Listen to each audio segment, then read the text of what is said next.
Funny. Was you never them royal grand?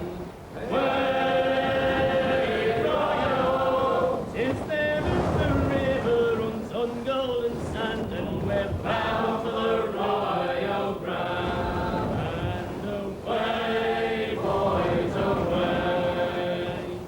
away. The story of our major ports began in the Age of Sail. This is the story of the development of steam. It was the power of steam that sparked off the Industrial Revolution. If you could transport goods by a steam-powered train, it seemed logical to think of using steam-powered ships as well. It was Isambard Kingdom Brunel, engineer to the Great Western Railway, who really developed the idea. He was already building what seemed like a very long railway line, from London to Bristol. Why not make it even longer, he said, and have a steamboat go from Bristol and call it the Great Western? Of course, Brunel's idea wasn't a new one. The Atlantic had already been crossed by a paddle steamer. This is the Waverley, a paddle steamer built on the Clyde about 40 years ago. She's about as similar to the early paddle steamers as a Rolls is to a Model T Ford. But she's got one thing in common. She's driven through the water by paddles.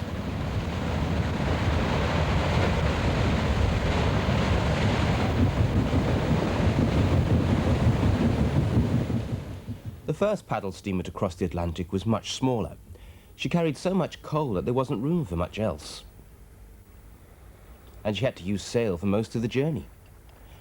Brunel decided to build a ship with room enough for coal to power her entirely by steam, though he gave her some sails just in case. He reckoned a larger ship would need less power and fuel for her size than a smaller one, so could carry more cargo. In 1838, the Great Western was ready. At that time, fast American sailing ships carrying both cargo and passengers dominated the Atlantic trade routes. If a British steamship could make the crossing safely, that trade might pass to Britain. Another British company saw the advantage of using steam and hastily adapted the Sirius to cross the Atlantic. She set off from Cork on the 4th of April. The Great Western set off from Bristol 4 days later, but arrived only a few hours behind, and with plenty of coal still left in her bunkers. The age of the steamship had arrived, and in the long run, it was to be an age dominated by Britain.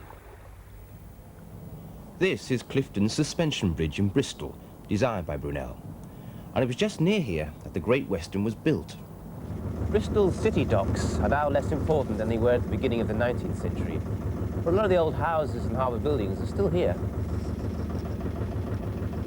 See the terraces on the cliff? The Bristol merchants used to live in places like that. Today, the rail port is downriver at Avonmouth, but the old docks are still in use. That building has become a training centre for sea cadets.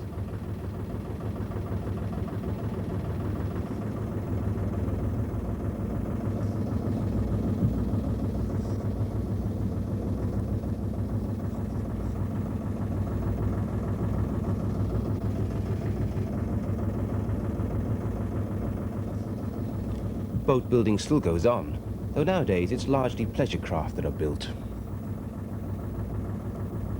There's a ship being fitted out in dry dock. In another dry dock, almost alongside, is the SS Great Britain, Brunel's second ship.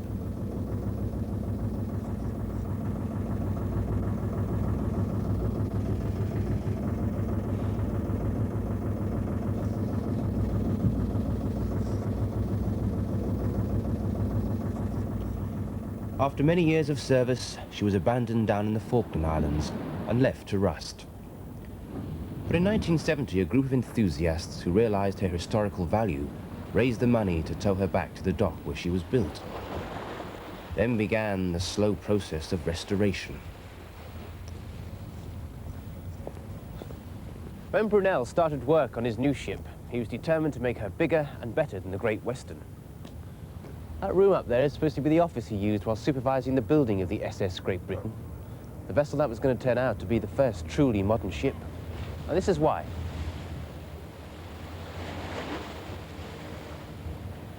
First of all, he built her big, so she could carry enough passengers or cargo for a good economic return.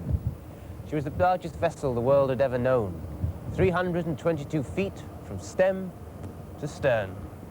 Far, far larger than any American ship.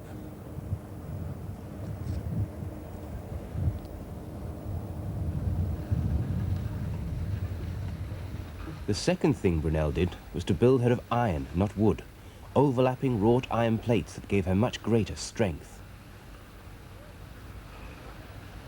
So she was a big ship and built of iron, but there was more to it than that.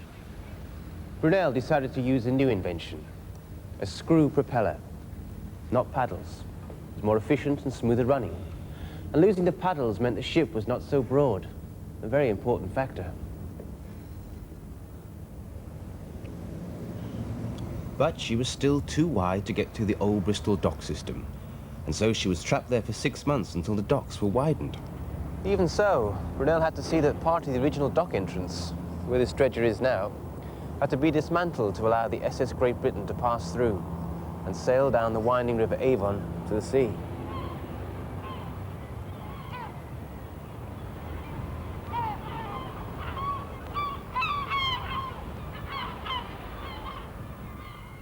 So between the winding of the Avon and the narrowness of the docks, it wasn't practical to run the Great Britain from Bristol. After her proud departure in January 1845, she never returned. For the rest of her working life, the Great Britain sailed out of my hometown, Liverpool. He took an ocean far to cross the raging tide, and he left his true love behind him, weeping on the Liverpool side. At the beginning of the 19th century, Liverpool was Britain's second port, with a trade that was founded first of all on sugar, then slavery, and then cotton. And she was well placed for the trade with Ireland and across the Atlantic. And soon, the railways came to Liverpool. From Manchester, Birmingham, London,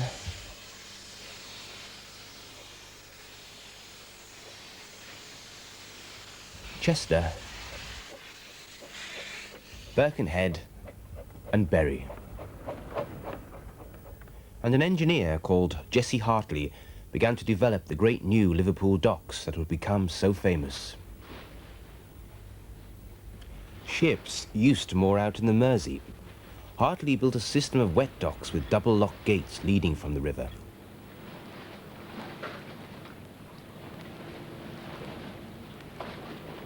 When the lockkeeper opened the gates, ships could sail through and berth alongside the warehouses. Loading and unloading were no longer affected by the rise and the fall of tides in the River Mersey. In the old days, the docks were crowded with trading vessels. If you will wed with me tomorrow, I will kind and constant be. I will buy you sheets and blankets, I buy you a wedding. The warehouses were 5 stories high and built of stone, brick and cast iron to make them fireproof. Goods were unloaded straight from the ships into the warehouses using water-powered cranes and hoists. Much of the cargo was extremely valuable, so theft was very common. Hartley built a massive wall around the docks to try and keep thieves out. Inside the wall was a cobbled cartway, so goods being moved by land also had easy access to the warehouses. There were even branch lines running round the area and delivering directly into some of the warehouses. So, the factories of England were connected to the railways, and the railways to the docks. But it wasn't just the goods from the factories that made Liverpool famous the world over. It was its human cargo, its trade in emigrants. Between the years 1845 and 1855, there was famine in Ireland, a trade depression in England, and political upheaval in Europe. In that 10 years, 2.5 million people sailed from Liverpool to America, 500,000 to Australia, New Zealand, and South Africa.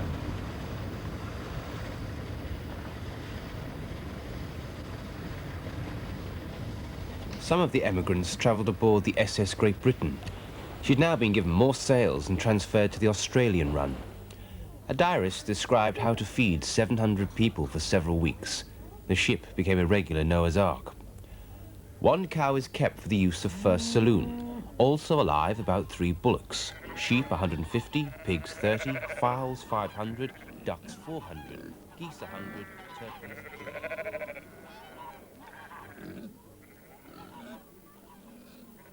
But not everyone sailed on vessels as well found as this. There was big money to be made out of emigrants. Some unscrupulous captains and owners crammed as many aboard as possible, often in terrible conditions.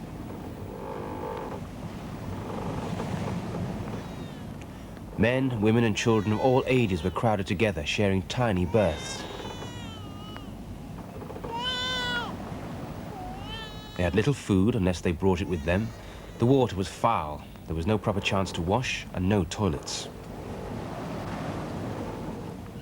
So many died, and very many more became ill, catching diseases like cholera and typhoid.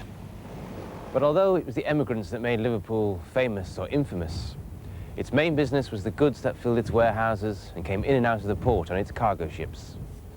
Ships came from as far as South America and China. Some still do. On both the cargo and the passenger ships, the crews lived and worked in terrible conditions, sweating in the stokeholds and beaten up by the ship's mates.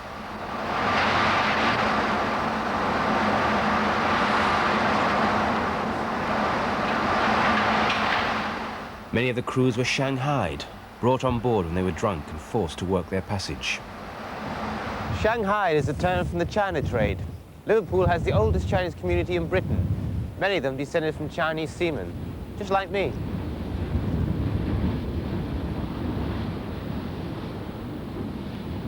Steamships first made their mark on the Atlantic, but you could soon travel east as well as west. The P&O Company ran a mail and passenger service to Egypt and then to India by way of the Red Sea. It was a tiresome journey where you needed to disembark at Alexandria and then travel the hard way overland to pick up another ship. But on most routes further east, like Australia, the Americans still held their lead using sail.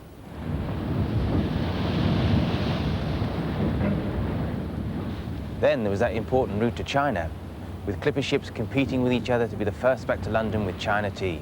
There was a handsome bonus for the winner and another for the master. In 1869, Britain built this famous clipper, the Cutty Sark, designed to win the China race. Sleek and slim, you can tell the Cutty Sark was built for speed.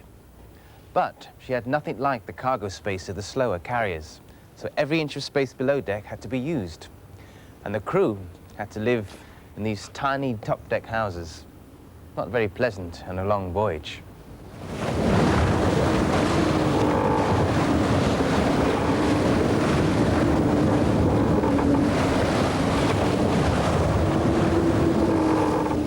The crew never numbered more than 28, yet they had to manage enough sail to cover a football pitch.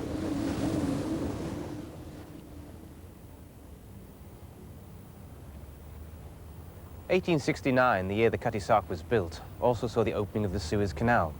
Steamships could sail easily through the canal. Clippers couldn't.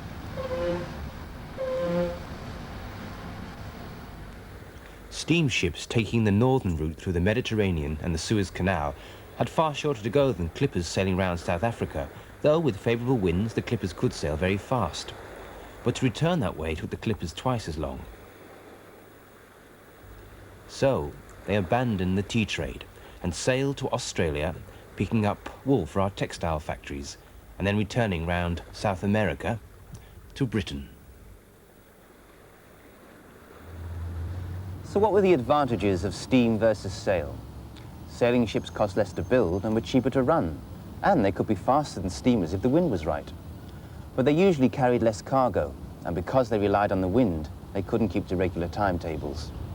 So, from the 1870s, steamships outnumbered sailing ships, and Britain, the world's largest shipbuilder, built a merchant fleet bigger than any other.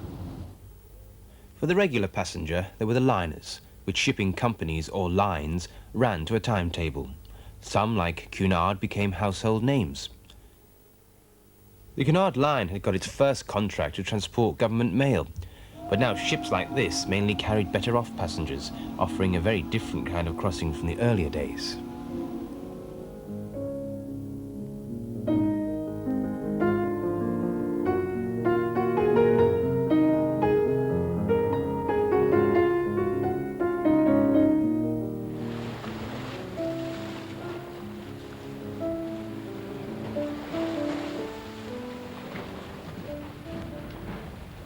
Then there were the tramp steamers, tramping the seas wherever there was cargo to be found, going from port to port, perhaps starting off their journey with a cargo of coal, until one day they'd come back to England with their holds filled with timber or grain. And this is a typical example of the old British coaster, a tramp steamship that went mainly from port to port around the British coast. If the Robin wasn't beautiful, she was efficient. The crew had quarters fore and aft, proper toilets, flushed by seawater tanks on the roof. Next door was a four-man cabin, with wooden bunks, not hammocks, and plenty of space to stow their gear. The working areas were amidships. First of all, the bridge. This is the ship's telegraph connected to the engine room. Full speed ahead. Then we have the ship's compass, very important. And then, of course, the wheel. As you can see, the skipper had a good clear view while steering the ship.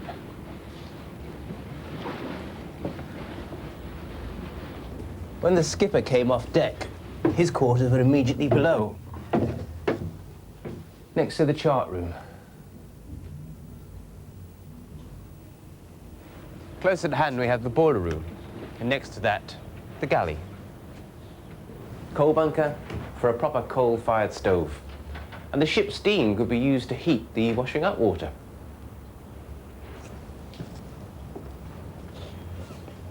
And next to the galley was the engine room, with its efficient, modern engine.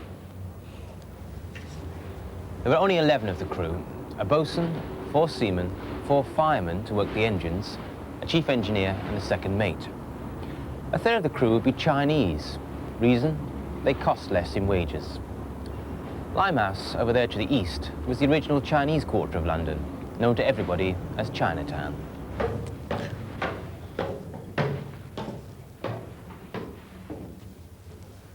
For her size, the Robin had a good wide hold for carrying iron ore, cement, scrap iron, china clay, as well as coal around the coast. This is the hatch through which the cargo used to be lowered. Finally, I have a copy of the Lloyd Register Report of Survey, drawn up when she was being built so she could be insured. It shows that she was built in Blackwall in London by a Welsh shipwright using Scottish engines and boilers, and that her first owners were Scottish. So as the new century began, Britain controlled the world's marine insurance, owned over half the world's ships, and carried over half the world's trade. And she was a major shipbuilder. And all because, for the past 100 years, she'd led the world in engineering and the use of steam.